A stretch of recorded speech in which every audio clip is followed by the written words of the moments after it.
Magkapatid tayo? Sa ama lang. Patay na si Papa. Mahigit na 1 buwan. Pinahanap ka niya. Ibiniling ka niya sa akin. Mula ngayon ay gagamitin mo na ang aming apelyido. Isa ka na ring Ferrer. Maswerte ka, Nora. Ate! Maligo ka nga muna.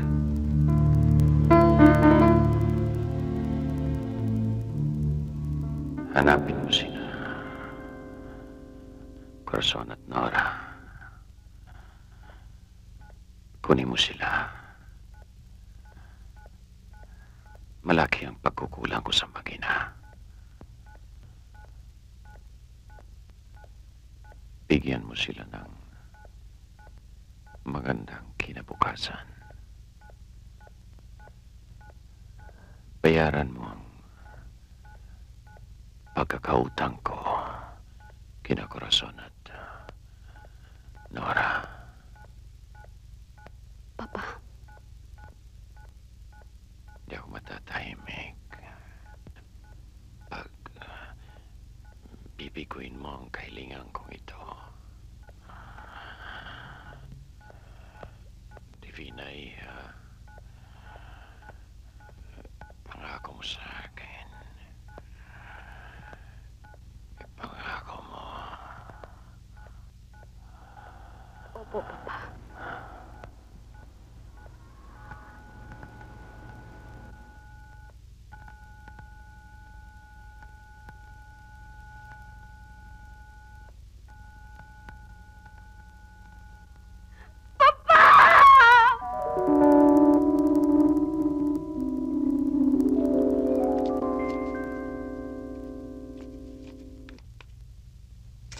Miss Ferrer, mabuti ho at napasyal kayo uli.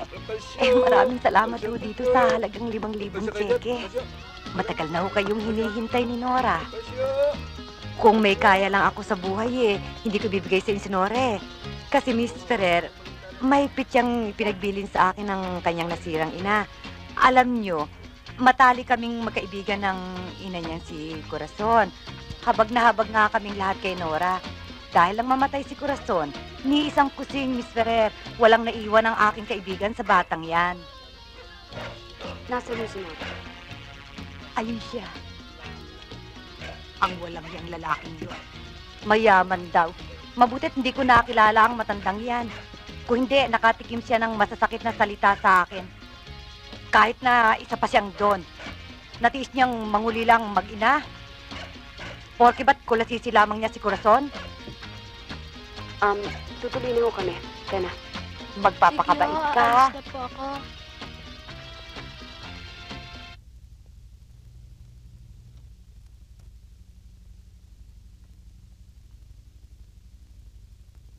Talaga po bang dito na ako titira? Oo. Nagtataka po ako kung bakit niyo ako gustong ampunin. Tsaka, ba't niyo ako nakilala? Tsaka... Marami ka pang dapat malaman, Nora.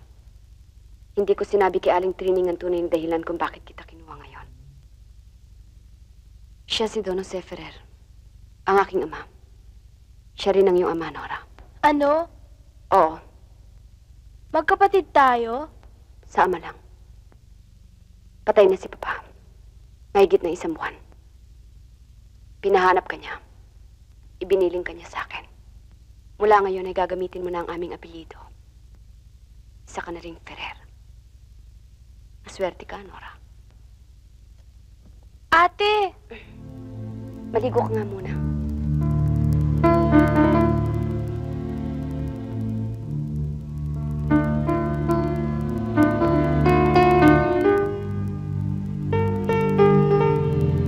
Okay, Merlin. Ilagay mo na yung 2 telex sa folder ko. Oo, papunta na ako dyan. Okay. Okay. Si Nora. Nasa itaas pa po.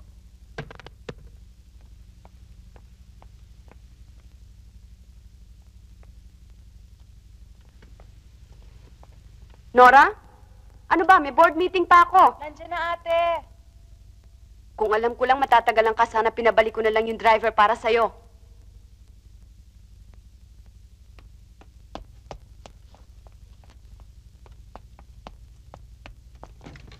Sorry ate, hindi ko kasi makita yung isang libro ko eh. O baka naman dumaan ka pa sa kwarto ko't ginamit mo ang pabango ko. Hindi ate, bumili ako ng sarili ko. Nagustuhan ko kasi amoy ng pabango mo eh. For God's sake, Nora, bakit hindi ka magkaroon ng sarili mong identity? Hindi kita anino. Sorry ate. It is high time that we diversify our market, gentlemen. I have studied this matter thoroughly. I see very good trade opportunities not only in Australia, but in the whole Asian market as well. Actually, katatanggap ko lang ng telex from the Trade Ministry of Korea and another from Sumi Machineries in Singapore. These are trade inquiries regarding the subcontracting of spare parts for their heavy equipments. These two countries are aware of the impressive performance of Ferrer Import-Export from our deals with other countries. Mr. Torre, I'm assigning you to come up with a comprehensive proposal regarding other trade missions. I want to hear something concrete by the next board meeting. Yes, Miss Ferrer. Pagkagaya ko yung mga Nora? dalaga. Talaga? Nora, sabi ko naman sa inyo, hintayin niyo na ako eh. Sabay na tayong kumain. Eh, paano naman? Gutom na gutom na yung girlfriend mo. Ivy, please. Kunwari pa raw to. Ano ka ba? Masisira ang appetite ko niyan eh. Tagal-tagal na naliligaw ng tao eh. Sagutin mo na para matigil na. Oo nga naman. Hindi, kumain na lang tayo sa labas. Kasi sigurado mahaba na naman ang pilar yan eh. Huwag na, dito na lang. Sige na. Sige na.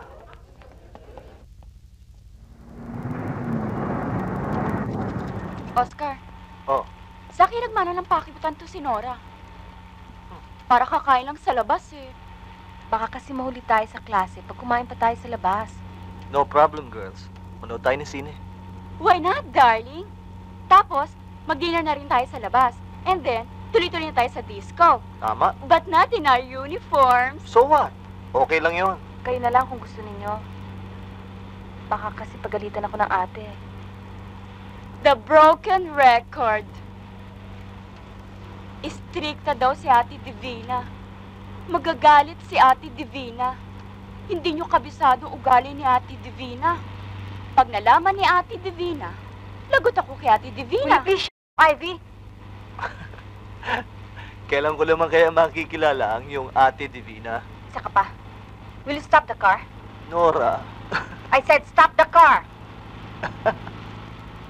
Stop the car!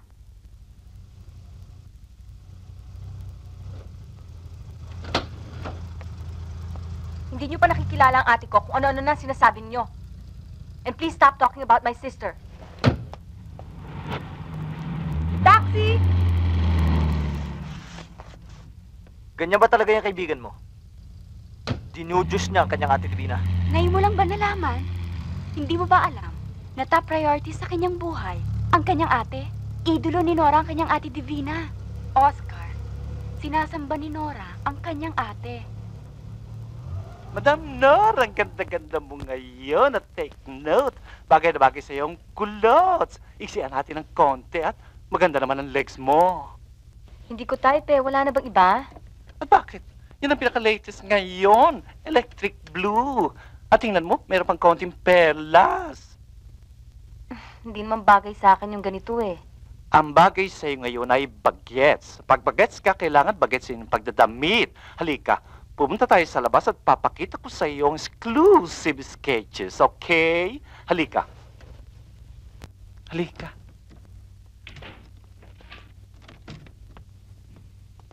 Sit down. Nasaan? Eto mga exclusive sketches.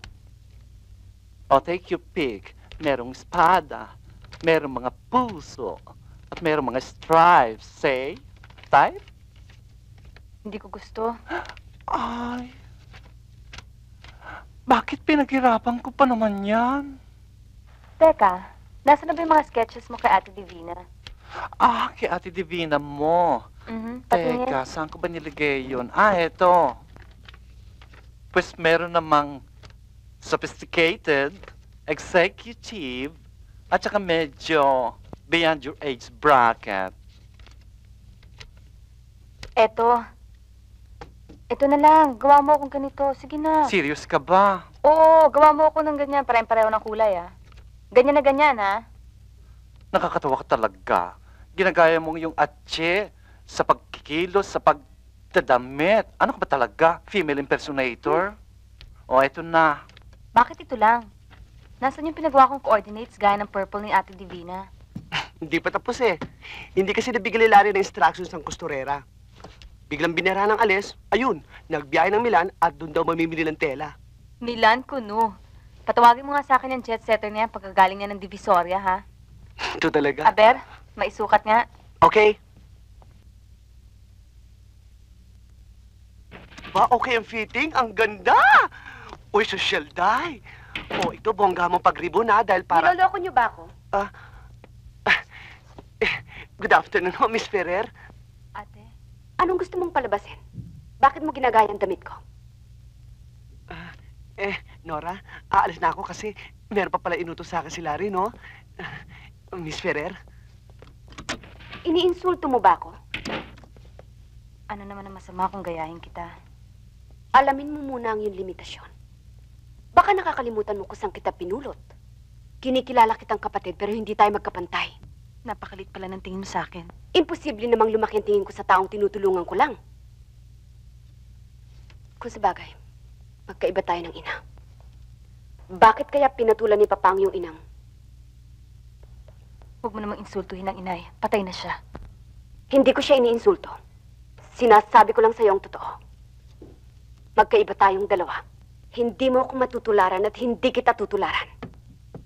Nora, ang hindi mo maabot, huwag mong pagpilitang abutin. Wala ka pang pakpak. Kaya huwag kang lumipad ng ubod ng taas.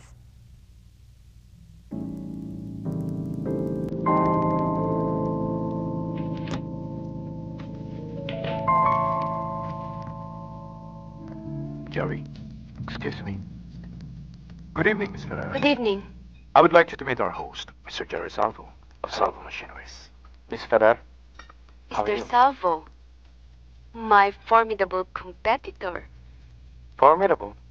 Bakit mo naman nasabi yan? Here's your drink. Thank you. Cheers.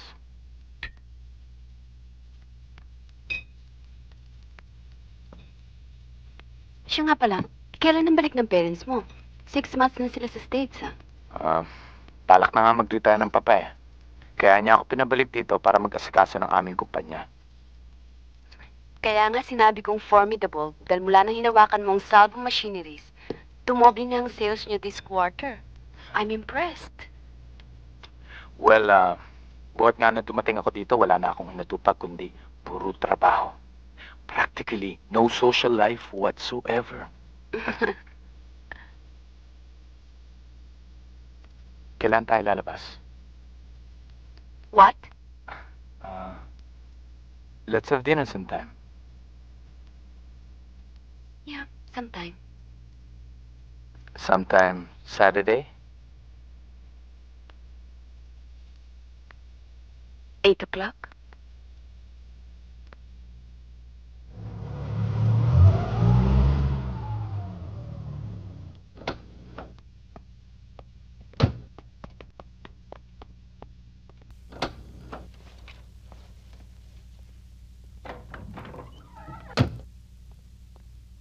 Good evening po. Senyorita, lumayas po ang Senyorita Nora.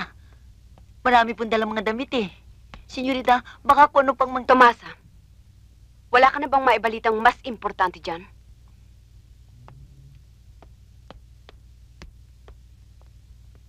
Meron pa ba kayong bakanting lugar, miss? Ay, oo, meron sa itaas. Halika, tignan mo. Oy, Tunye, isunod mo sa itaas yung mga maleta, ha? Karamihan ng mga boarders ko rito, estudyante. Marami rito, mga nursing students. Oy, may pasok ka ba? Oo. Halika.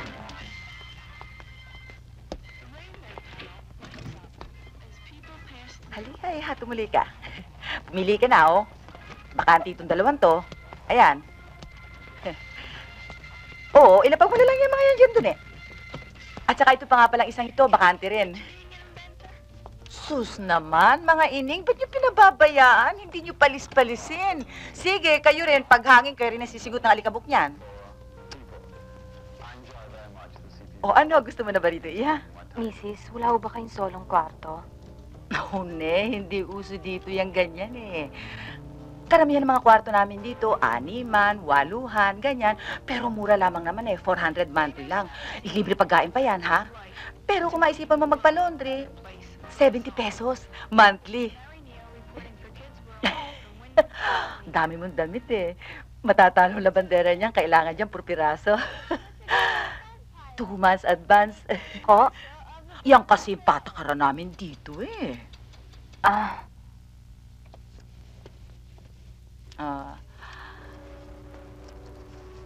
Estudyante ka ba?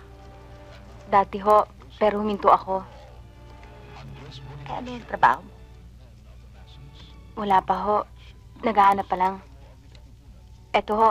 Good luck ha, sa paghahanap mo. O paano riresibuhan pa ba kita rito? Wag na ho. Oh, thank you. O sige, fill at home na lang, ha? Oho.